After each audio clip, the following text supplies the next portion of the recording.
Workers asked me, former co-worker, history teacher at the school where I was working, in 2011, I was talking to him about this book as I had done. I was excited because I had done a lot of research in the summer because this is the first day back to school. So I had spent a lot of time in the summer working on it and very enthusiastic of what I had worked on and things I had uncovered and so forth. And I was in this classroom talking about some of the my recent findings. I was talking about Linda Colony, so forth. And he said to me, history teacher, key is history teacher. More classified as black, nickel colored, my complexion, a little darker. He asked me, Mr. Bay, how did the Europeans come into world power and domination? That's easy. By defeating us, the Moors. The discovery of America, the outgrowth of the conquest of the Moors. That title alone, forget what's in the book. The title is revealing. The title. The discovery of America, the outgrowth of the conquest of the Moors. So who did the Europeans conquer? Clearly. In Cordoba was Cordoba, Seville, Toledo were the learning centers of all of Europe. There are 17 libraries. One library in Cordoba housed over 600,000 books. We're talking about Al-Andalusia, modern day Spain. So those 600,000 books. We educated all of Europe. If it wasn't for us, family, there would be very few Europeans living today. We the savior. No, they're not our savior because they didn't contribute. They're not saving us for anything. We're their savior. We're their savior. No, make it very clear that we are the European savior. This whole conquering BS, the Moors conquered Spain, family. The Europeans should be kissing our feet. Because if it wasn't for us, millions would have died. Instead of tens of thousands, millions would have died. How? Of diseases. They didn't take baths. They saw it as in being immoral to take baths. It was a badge of honor to stink. They didn't have sewage systems. Few marketplaces. Very few bathhouses. And the bathhouses before war. And the aristocrat took baths once a week. They died by the tens of thousands of diseases. So where's this conquering? When the Moors took control and built the Moorish Empire in Europe, ruling for over 800 years. We built public bathhouses, street lights, paved streets, libraries, cured them of their diseases, sewage systems, irrigation, horticulture, agriculture. So it wasn't for the Moors, millions of Europeans would have died. Bow to my feet and kiss it. Bow to the feet of those people because you still have control of our land and occupying our land, out there homeless. Bow to their feet. Bow to them. Because of us, millions of Europeans didn't die of diseases. In the book, The Golden Age of the Moors, you've got to see your power, family, who you really are in relationship to the Europeans. In the book, Golden Age of the Moors, 40 pages of a bibliography section, medical treatises, surgery, over 30 surgery treatises, poetry, philosophy, agriculture, horticulture, classifying plants, not Linnaeus. Linnaeus did not classify plants. What they did when the Crusades in 1095, we lost control, first losing control of Toledo in 1085.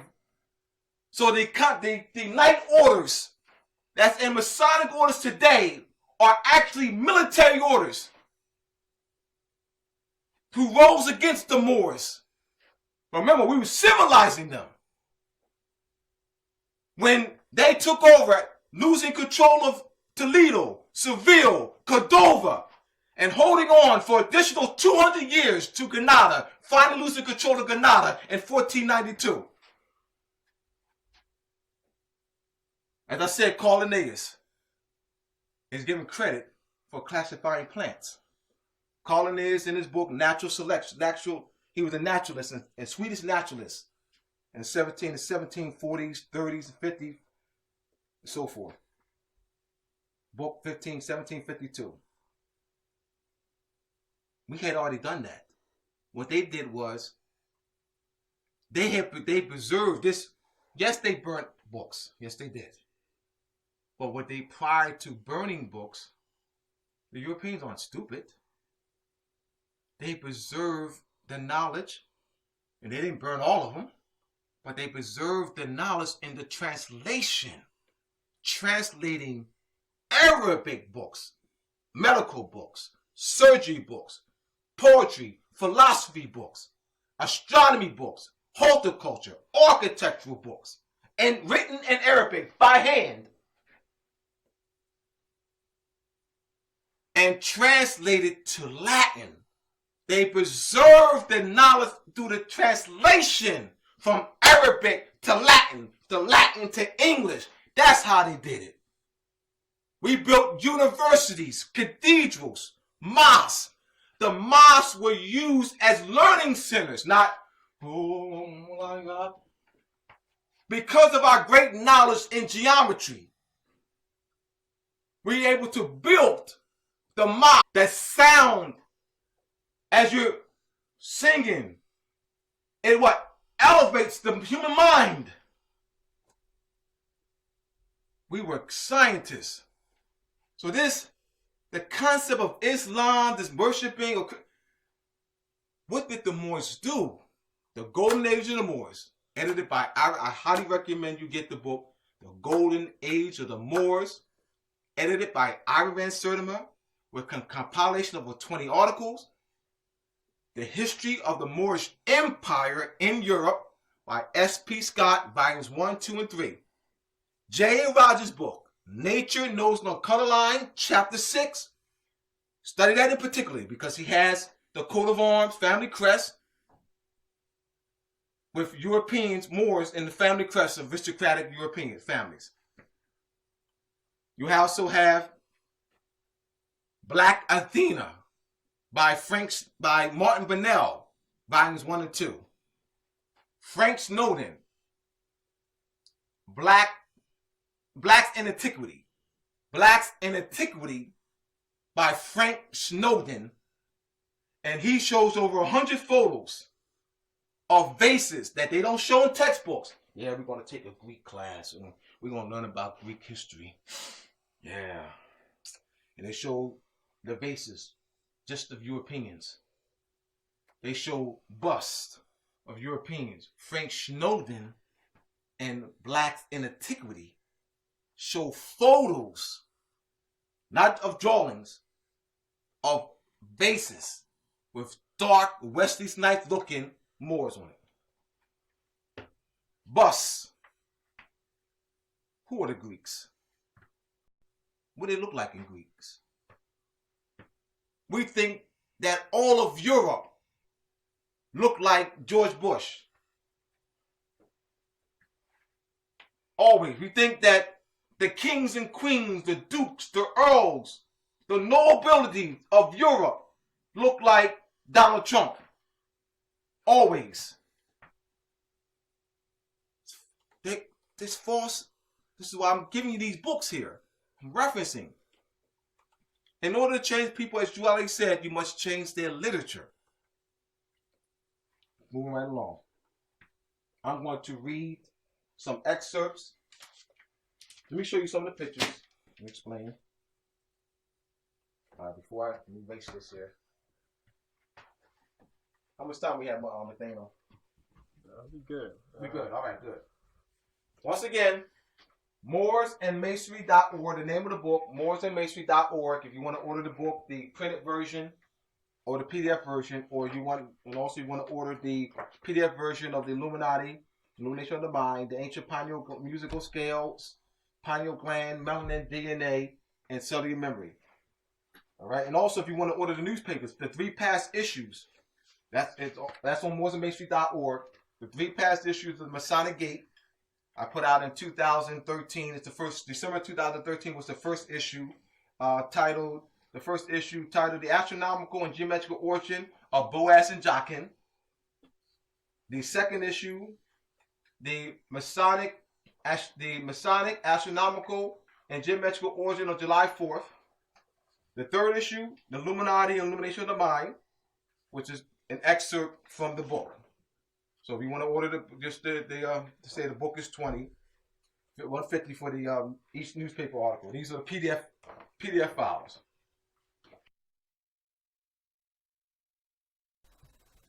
I have on the board the term Imperial Potentate, Imperial Divan, Grand Vizier, and Brazier. I'm going to explain.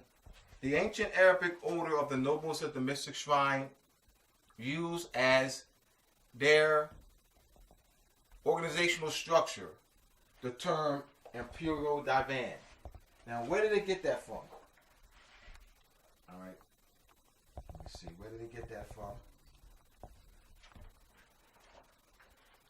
I'm going to read some excerpts. All right.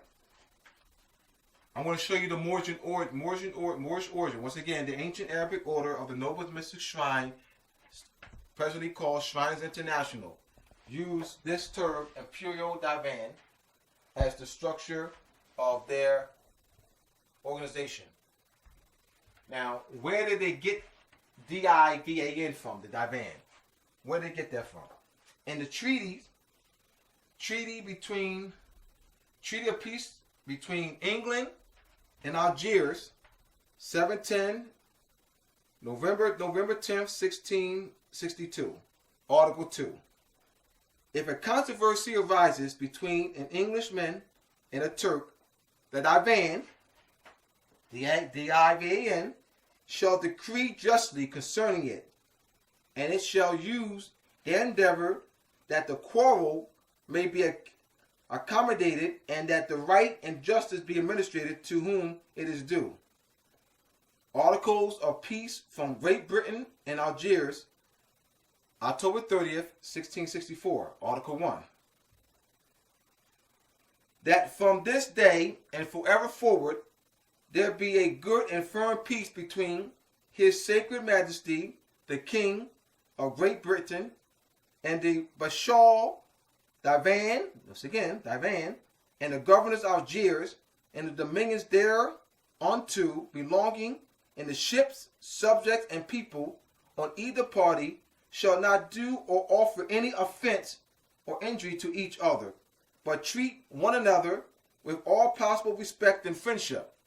And any ships belonging to the King of Great Britain or any of His Majesty's subjects may freely come to the ports of Algiers and buy and sell as in former times. And also, it's in former times, so that means there was a relationship prior to that. And also unto any other port that belongs to the government of Algiers, paying the custom of 10 cents of 10%, and in former times, and no man within the jurisdiction of Algiers shall give the subjects of His said Majesty a bad word, or a bad deed, or a bad action. Articles of Peace and Commerce between Great Britain, Tripoli, signed at Tripoli, March 15, 1676. Article 1. In the first place, it is agreed and concluded that from this day and forever forward that there be a true, firm, and invaluable peace between the most sovereign king of Great Britain, France, and Ireland, defender of the Christian faith and others, and the most illustrious lords, the Bashar de Aga, AGA, and the Divan, Divan, D-I-V-A-N, and the governors of the city and kingdom of Tripoli and Barbary, and between all the dominions and subjects of either side, and that the ships or of the vessels and the subjects of the people of both sides shall not henceforth to each other do to each other any harm, offense, or injury, either in word or in deed, but shall treat one another with all possible respect and friendship. So, just read a few of the treaties with referencing Divan. Where did they get that from? Let's put this in historical context, in political context, relationship. So this is the Moorish origin of the Divan. The Shriners use that. Now, what the ancient Arabic order, organizational structure, the Imperial Divan, I'm going to show that here. So organizational, we have the Imperial Potentate, the Deputy Imperial Potentate, Imperial Chief Aban, Imperial Assistant Aban, Imperial High Priest and Prophet, Imperial Oriental Guidance, Imperial Treasurer, Imperial Recorder, Imperial First Ceremonial Master, Imperial Second Ceremonial Master, Imperial Marshal, Imperial Captain of the Guard, Imperial Outer Guard, Imperial Chaplain. So this is the Divan. These are officers of the Divan. All right. How is the United States occupying power using the Divan? Let me show you. Before I do that, let me show you some of the names of the shrine temples. Right here. Zoom in on that. Egypt, Al-Katif, Ismailia, Kaaba, Morocco, Mullah, Salam, Saladin, Scimitar, Sade, Sphinx. All right, you can see that here. And get a good view of that. Here's the shrines and some of the names of the fezzes with the temple's names on it. This is at the ancient George Washington Masonic National Memorial Museum at Alexandria, Virginia. This is like 20 minutes out of Washington. All right. Good on that. This is the model. This is just broken up into several pictures, but this is actually a model. Long table, long model. Of one of the Shriners Parade. So I want to see. This is at George Washington Masonic National Memorial Museum.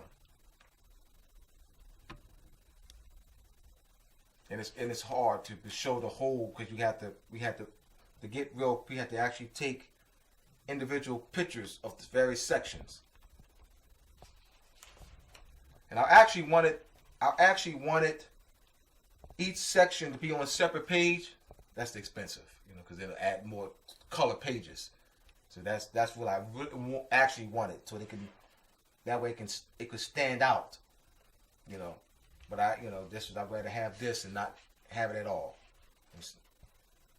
Now these are pictures of the actual Shriners Parade.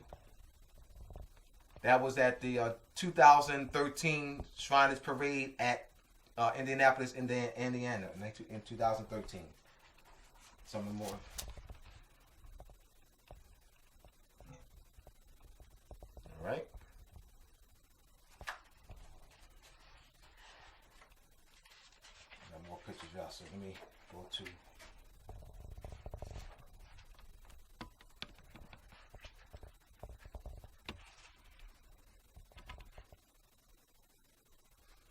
These are pictures of past potentates, past imperial potentates.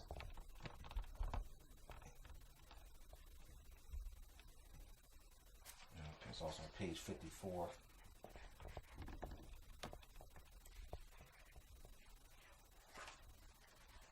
right. That way you can get a feel for the book, you know. And I wanted the pictures in color so they can stand out. All right.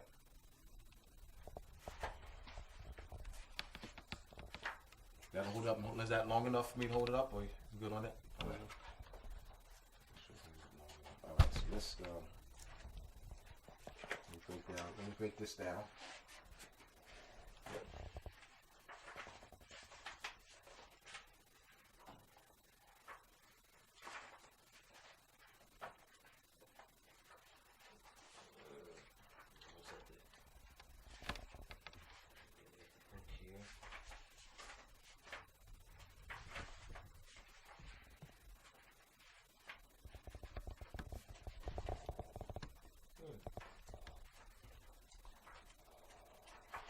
Oh, here it is. Now, the general public are familiar with this. This is what they call the presidential cabinet. Donald Trump had to appoint, and then it was now he appointed, and then they were confirmed by the Senate. Each what they call secretary. That's a member of his cabinet. Now what is it really? This structure, what they call the presidential cabinet, is actually the imperial divan. The Europeans, the United States, is functioning the Moorish government in a trusteeship capacity. They didn't create this structure. This structure, the presidential cabinet, is actually the imperial divan. So they substituted the imperial divan for the word presidential cabinet. Donald Trump is actually the substitute Grand Vizier. They substituted Grand Vizier for the word president. V-I-Z-I-R, W-A-Z-I-R, V-I-Z-I-E-R. Today they use the word president. So Donald Trump is the substitute Grand Vizier. He is sitting in the seat. All right? Let me explain here.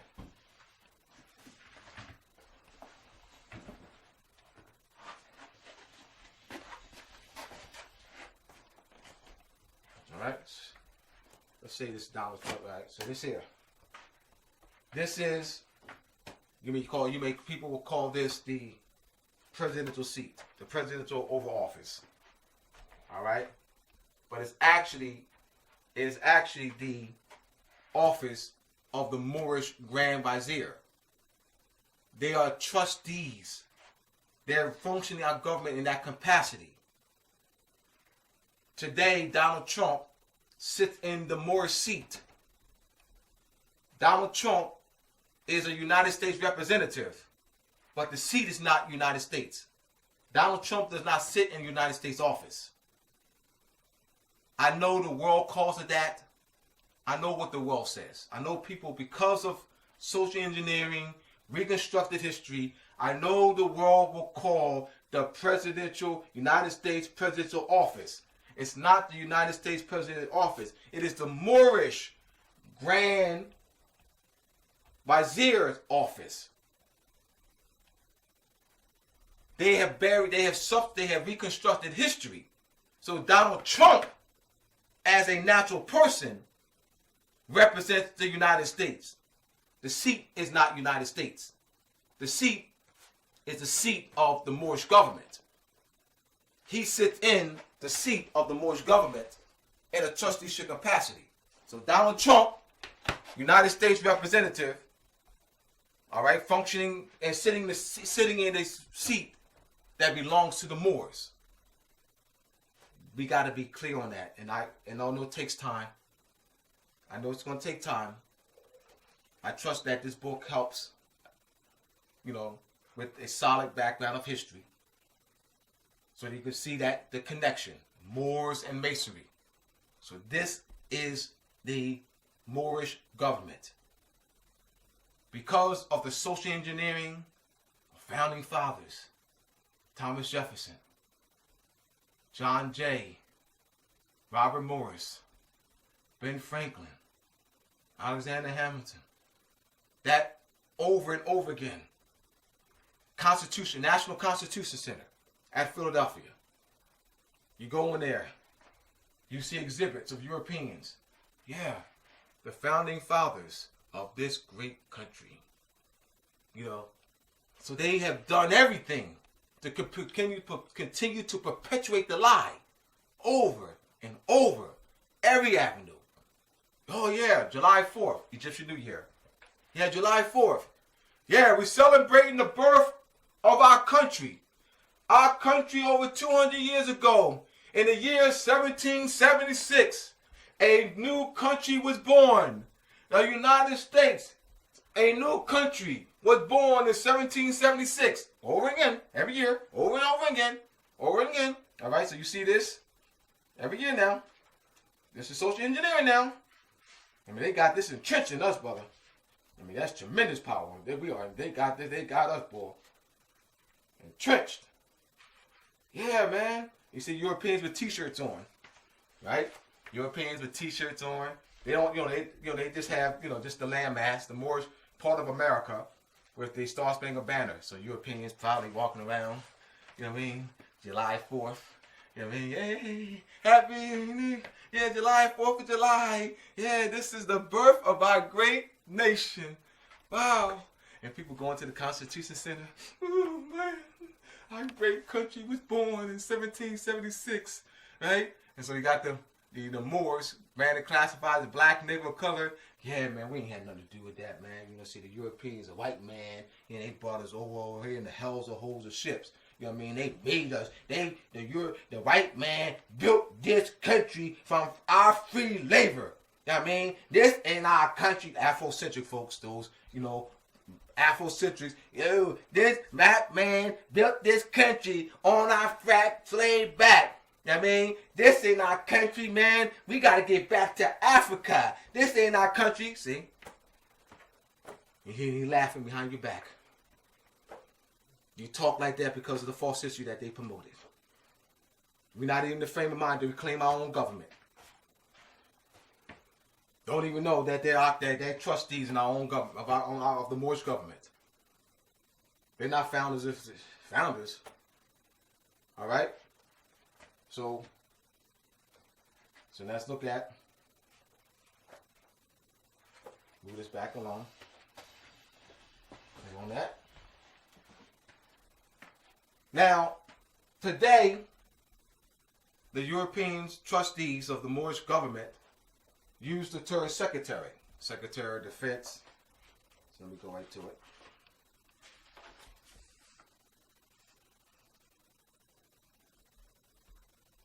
You have Secretary of Defense, Secretary of the Interior, Secretary of Agriculture, Secretary of Commerce, Secretary of Health and Human Services, Secretary of Labor, Secretary of Energy, Secretary of Treasury, Secretary of Veteran Affairs, Secretary of Homeland Security, Secretary of Housing and Urban Development. But they actually are, because they're trustees, substitutes viziers. But they use the word secretary. So what I'm doing is making the connection, Moors and Masonry. Make the connection. This is the Moorish government. All right. I have on the left side federal government and on the right side federal government. So why did I have federal government on both sides? What the Europeans have those called item sonance. Also a double entendre. This is the deception. They will take the same word and or term, as in federal government, and use it and give it a what? Distorted another definition. So they got people, the general public thinks when Donald Trump and the gang uses the term federal government, they think they're actually talking about the government, the Moorish federal government. They actually think they're talking about this. So when Donald Trump and others, and his cabinet and others, when you see it in language federal government, they got us thinking that people that they're referring to the actual government. All right, you have the Moorish Capitol building, Moorish Supreme Court building, Moorish Capitol building, Moorish Supreme Court, Moorish White House. They actually think they're talking about this structure. All right, when people hear the term federal government, they're thinking they're talking about in the Constitution, Article 1, legislative branch, Article 2, executive branch, Article 3, judicial branch. No. When they use federal government, they're not talking about that. When they use the occupying power uses federal government, they're talking about the United States Federal Corporation. So they're using the same spelling, same sound, federal government. This is the trick. All right? So they got people over here. The Washington, D.C., 1887. This is tied to that federal government. The term. The federal government I'm talking about is this. The Moorish government. The Moorish federal government. Which is not the same as the United States Federal Corporation. So I want to bring that forth to the people. They need to be aware of that. So this is part of usurpation. When they're using item sonance, a double entendre, using the same word but applying a different definition, therefore a different jurisdiction. That is corruption at its height. Millions of people and those throughout the world think when they say federal government that they're talking about this. Why wouldn't they think that? They're not. This is how they entrap us. This is how they pull us into this corporate construct. They are occupiers, European occupiers, occupying Moorish land and using deception. And this is one of them. All right? So I wanted to end on that point so people be clear, all right, that the federal government, and this is continue right on, this is the federal government that I'm talking about.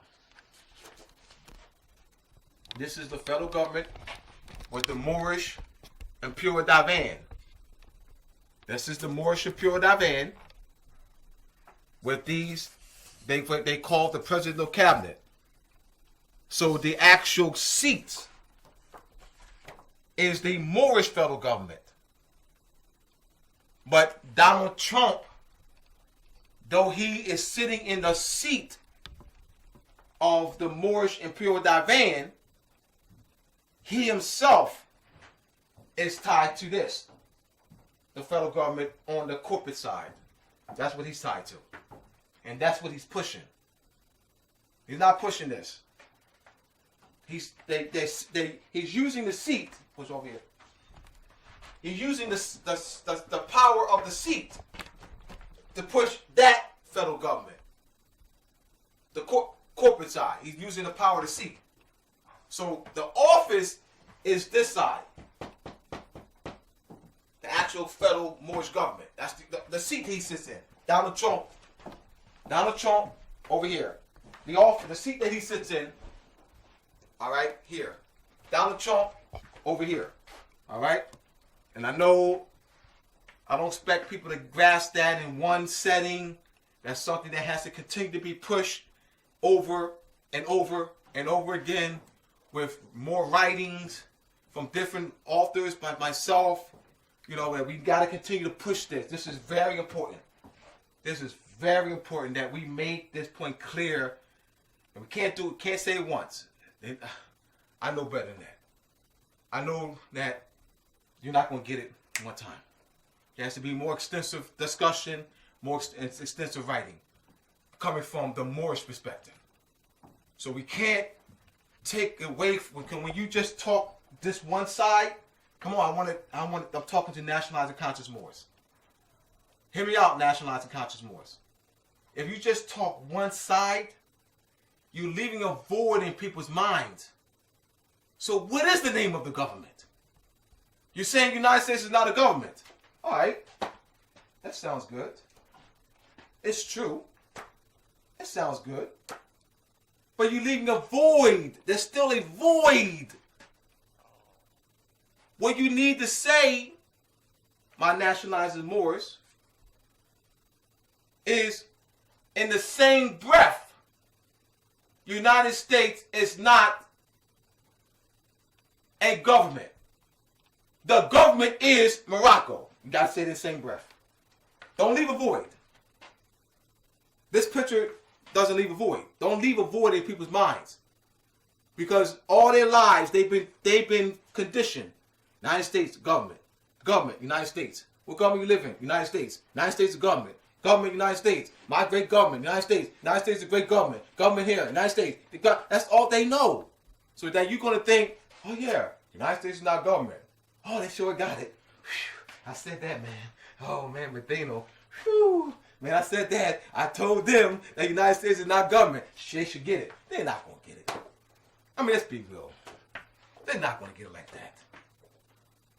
You got to what? Place the void. Give them something that's solid. History. So they can clearly see that connection. But then you have questions. Bylaws. All right. Organizations that Masonic orders, Eastern Star orders, Eastern Star chapters, Masonic orders, you have different societies, different fraternity orders, fraternities, sororities, medical association, psychological association. Then this is universal throughout the world. Boy Scouts, Girl Scouts, Glee clubs, they have what they call Constitution and bylaws. And the Constitution and bylaws gives you the structure of their organization, how their organization is structured and the function and duties of each office and officer. It is spelled out. I don't have to ask what is the duties of the president of any fraternity, sorority. I go to the Constitution and bylaws. The Constitution and bylaws, so that's all I would need. By having the Constitution and bylaws, I know how that order, whatever the organization, Boy Scouts, Girl Scouts, Masonic orders, I know how that order is structured and functions. That's all I need. Because that's what they're using. That's the order there. That is the structure. So, and they can't go outside of that. Their authority lies in that. Elect how they're nominated, how they're elected, appointed, elected.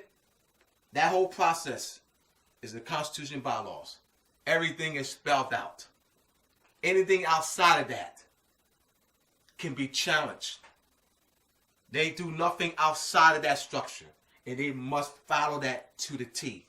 When I was in my fraternity, Alpha Phi Alpha, at Glasgow State, I pledged in 1988 at Glasgow State College.